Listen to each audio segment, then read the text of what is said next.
Hello everyone, I'm Sakshar Shah. I'm Assistant Professor from the Department of Pharmaceutical Technology, JS University, welcoming all of you in today's video. So the last day we have spoken about the basics of cell culture, right? So different terminology we have already heard and we have already spoken about, discussed about. So today I'm going to talk about one of the very important thing of cell culture, that is cell culture laboratory. Cell culture laboratory. So, and what we will study today, we will study the basic, you know, factors related to it.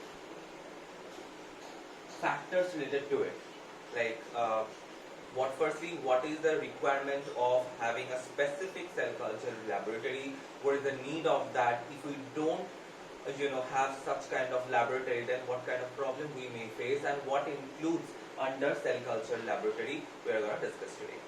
So as we know, cell culture is dealing with different types of cells, and we are letting the cells grow in a particular medium under a particular specific environment, so that cells, and as we have to have some medium, we have to have some vehicle to keep those cells, or to to preserve the cell under a particular temperature. So it is very obvious that there could be different types of solvents, different types of chemicals that could be mutagenic in nature. That could be mutagenic means the substance which causes mutation artificially.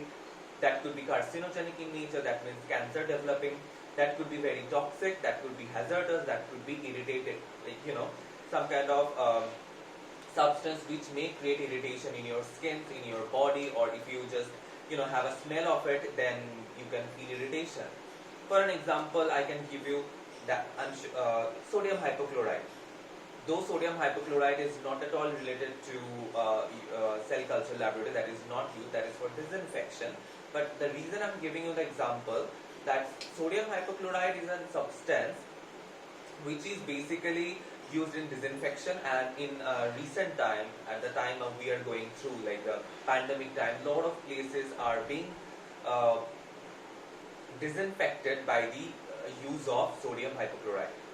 But government has strongly recommended not to use that. Ministry of Health and Science has strongly recommended not to use them, because these are hazardous and substance, and that may cause irritation. If a patient who is having some lung disorder, and if that person is having getting a smell of that sodium hypochlorite, there may be some bronchospasm in that patient or in that person.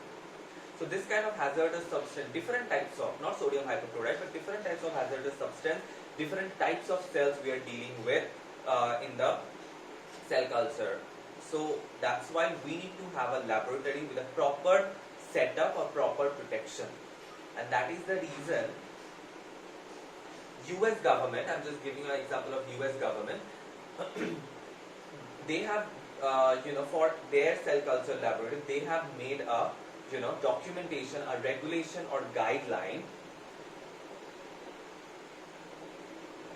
regulation and guidelines to be followed in cell culture laboratory, cell culture lab, and that is, those guidelines and recommendations are being documented in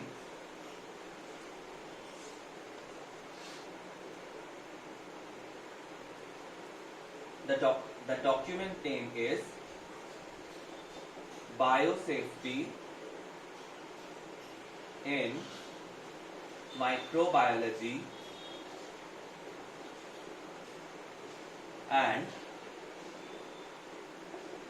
Biomedical Laboratory. The document of regulations and recommendations or guidelines by US government is documented in this in this particular document. The name of the document is this, and this is being prepared by CDC Okay, let me just write in this way. CDC and NI, sorry, and NIH. CDC and NIH.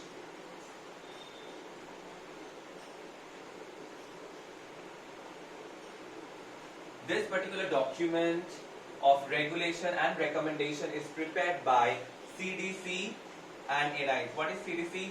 Centers of Disease Control. I'm not writing the full form. Centers of Disease Control, and NIH is National Institute of Health. This document of regulation is being prepared by this and published by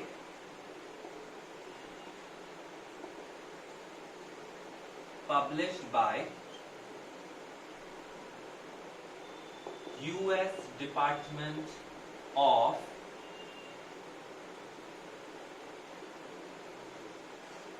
Ministry of Health and Human Services.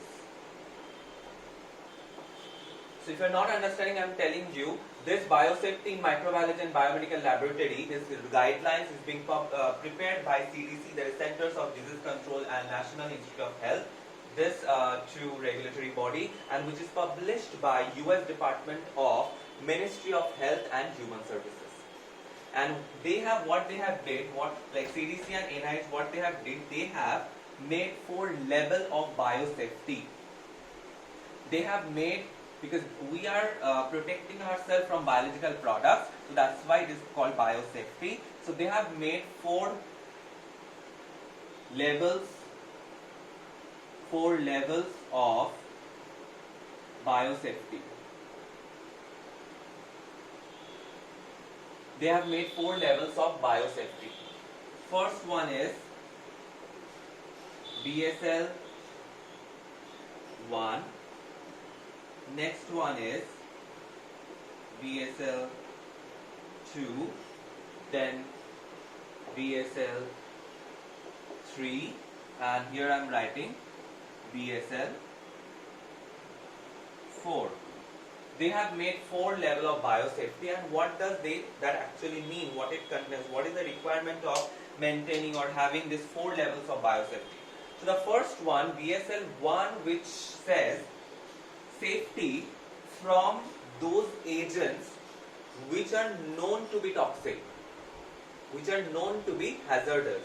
So known toxic material, I will say. So this is safety or safety procedure or safety guideline. BSL 1 describes safety guidelines from known toxic material. BSL 2, what it does, it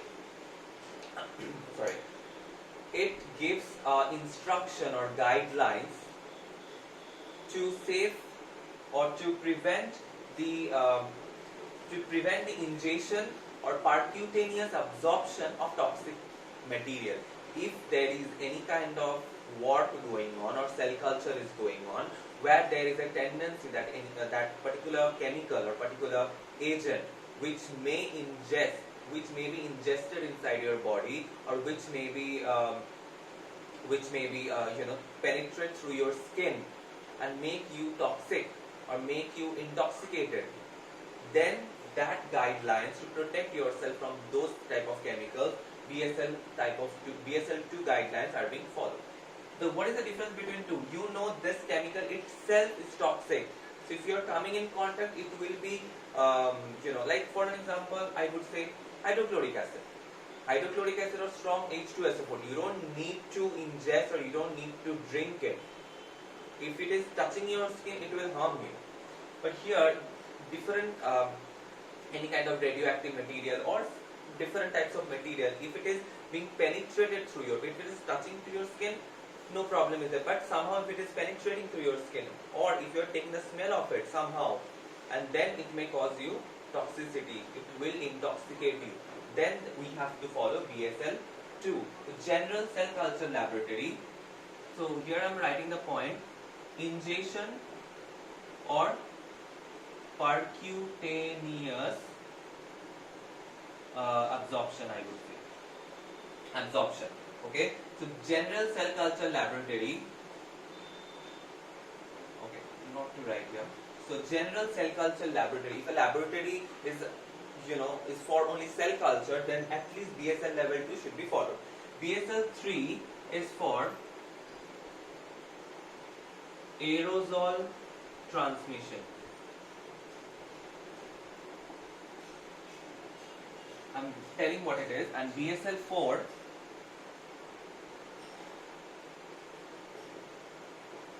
most toxic, you would say no treatment. Okay.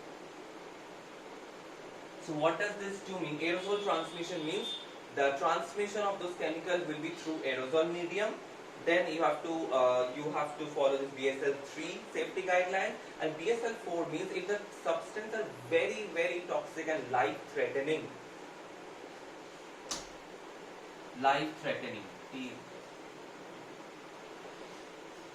Life threatening, very toxic, and if you somehow got affected by those chemicals which should come under BSL level 4, then there is no treatment to recover you. Then that kind of chemicals should follow if the laboratory is having that kind of chemicals to work, then that laboratory should follow BSL level 4 laboratory guidelines. So these are the 4 types of laboratory guidelines that you should follow if you are thinking of doing cell culture. I hope you understood. Okay, the next thing we will study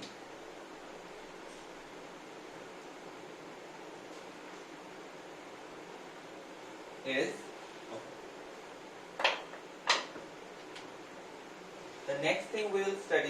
safety data sheet. SDS or MSDS.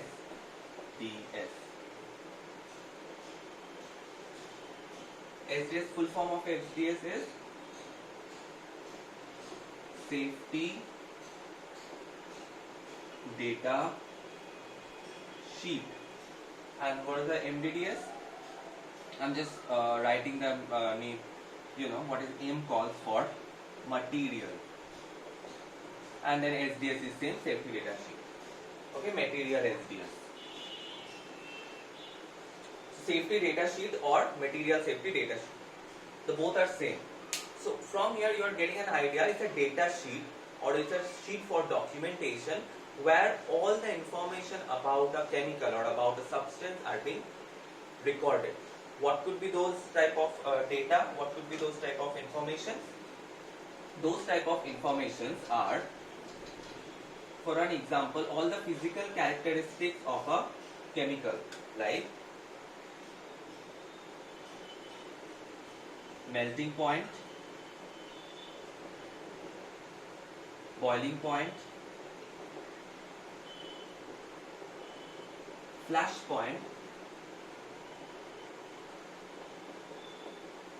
and you can say these are coming under physical properties. You can say then toxicity level, reactivity,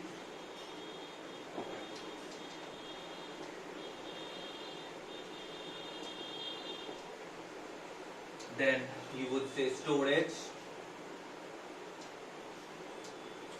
and disposal, and so on. So this data sheet, SDS means safety data sheet, this all this for a particular substance. These all are for particular substance in cell culture lab. So all this document, all this data, all this information should be recorded in SDS, safety data sheet, for those substances which are used in cell culture lab. So then that data sheet will be called safety data sheet or material safety data sheet. Okay. the next thing what we are going to talk about, that is quite common to all of you right now at this situation. Okay, let me just tell you that. Okay, first safety equipment. Okay, let's discuss about safety equipment. Safety equipment. Now, what is safety equipment? Safety equipments are those primary barriers to protect you from the hazardous chemicals, hazardous reactions. Okay, let me just write it down. It will help you. So whatever I'm writing, please try to write it down. If you are, copying it or something, so whenever you be studying later on, you will understand and you will remember what I told you or something. So it's a first word you write, primary barrier. Primary barrier. Next you write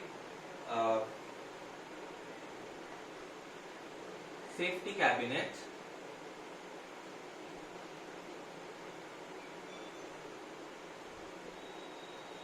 In bracket you can write hood.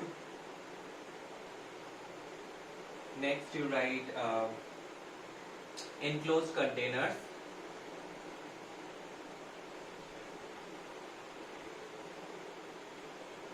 And etc. So safety equipment comes under, and okay, one more thing you can write, PPE. So this PPE, this terminology you are very much aware of right now, because all of you know due to this pandemic situation what is PPE. So personal protective equipment. PPE full form of is personal protective equipment. So safety PPE is also coming under safety equipment. And so primary barrier are all those things. So these are the primary, all those things as in safety hood, safety cabinet. Hood as in, I'm sure you have done some microbiological culture. You have in your B.Pharm syllabus or in your D.Pharm, I'm sure you have done. So there you have seen like LAF, that is laminar airflow. So that is also a hood, that is also safety cabinet. In case of cell culture, in a big level, that used to be very big and that used to be more engineered. So that safety cabinet or hood comes under primary barrier, and also PPE, personal protective equipment. So all those things can be called as safety equipments.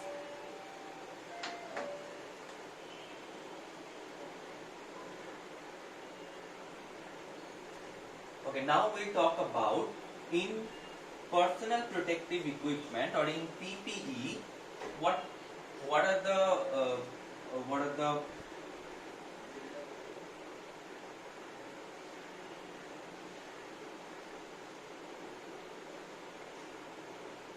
personal protective equipment.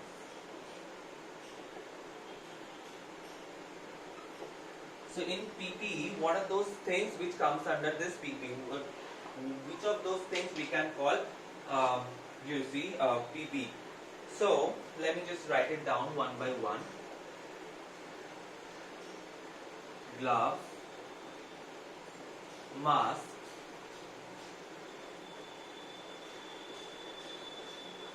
face shield,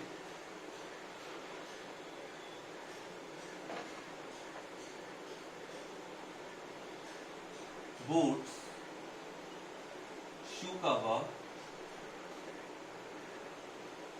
and gowns, and etc. So these are the equipments. These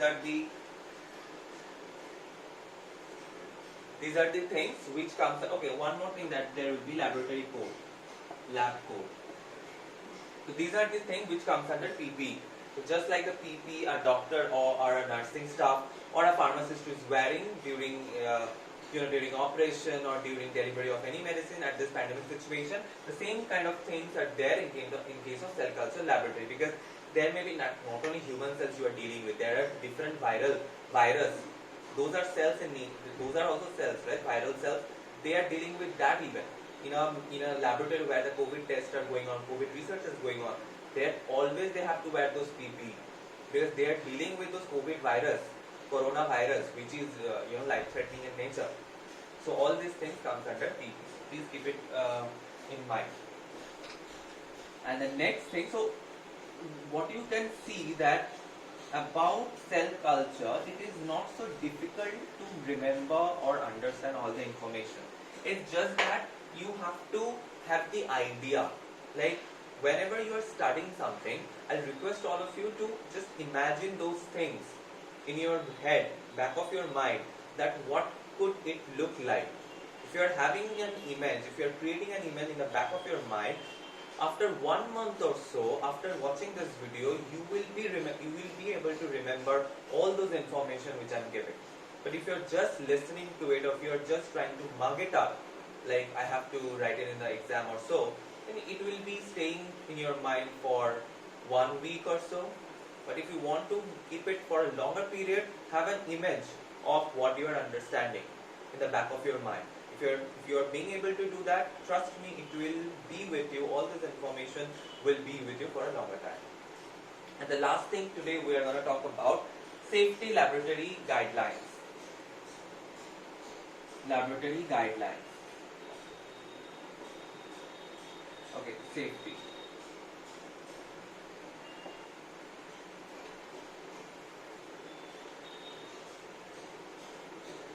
These are very simple guidelines. Washing before and after.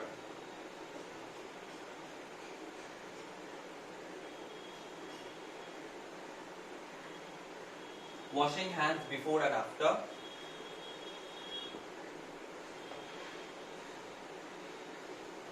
Wearing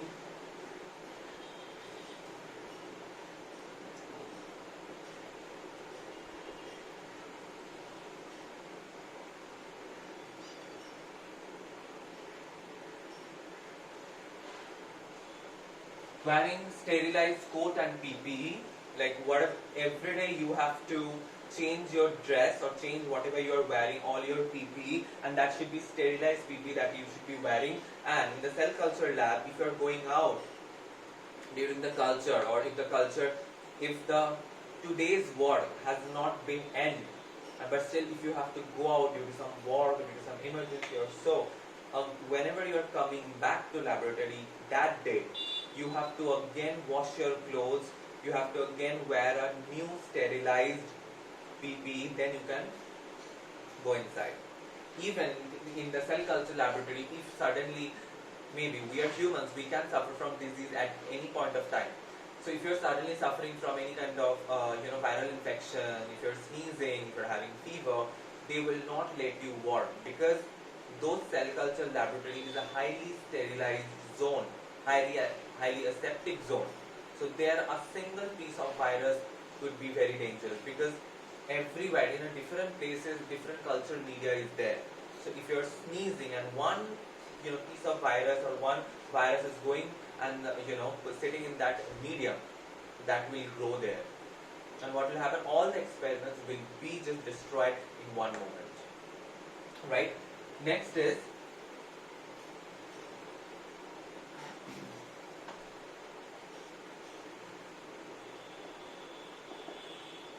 maintaining all policies of handling sharps. Sharps as in needle, you would say scalpel, you would say pipette, or so on. Okay. So you have to maintain all the policies for that particular institute to handle the sharps, like needles, scalpels, pipettes, etc. or pipette, whatever you can say. Next is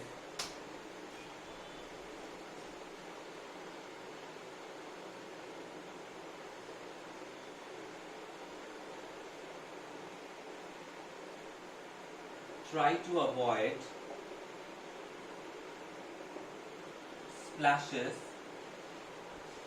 or spills during experiment.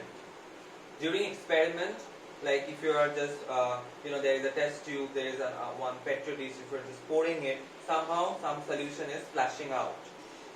And that way infection can be spreaded. So that you have to try to avoid or try to minimize.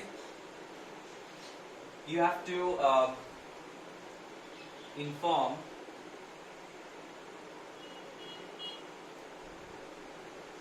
authorities or concerned person if any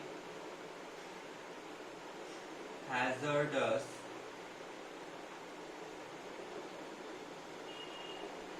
situation comes.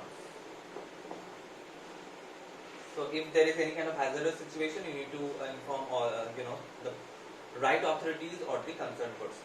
So these are few of the safety laboratory guidelines. These are very basic guidelines that you need to follow, that you need to keep in mind.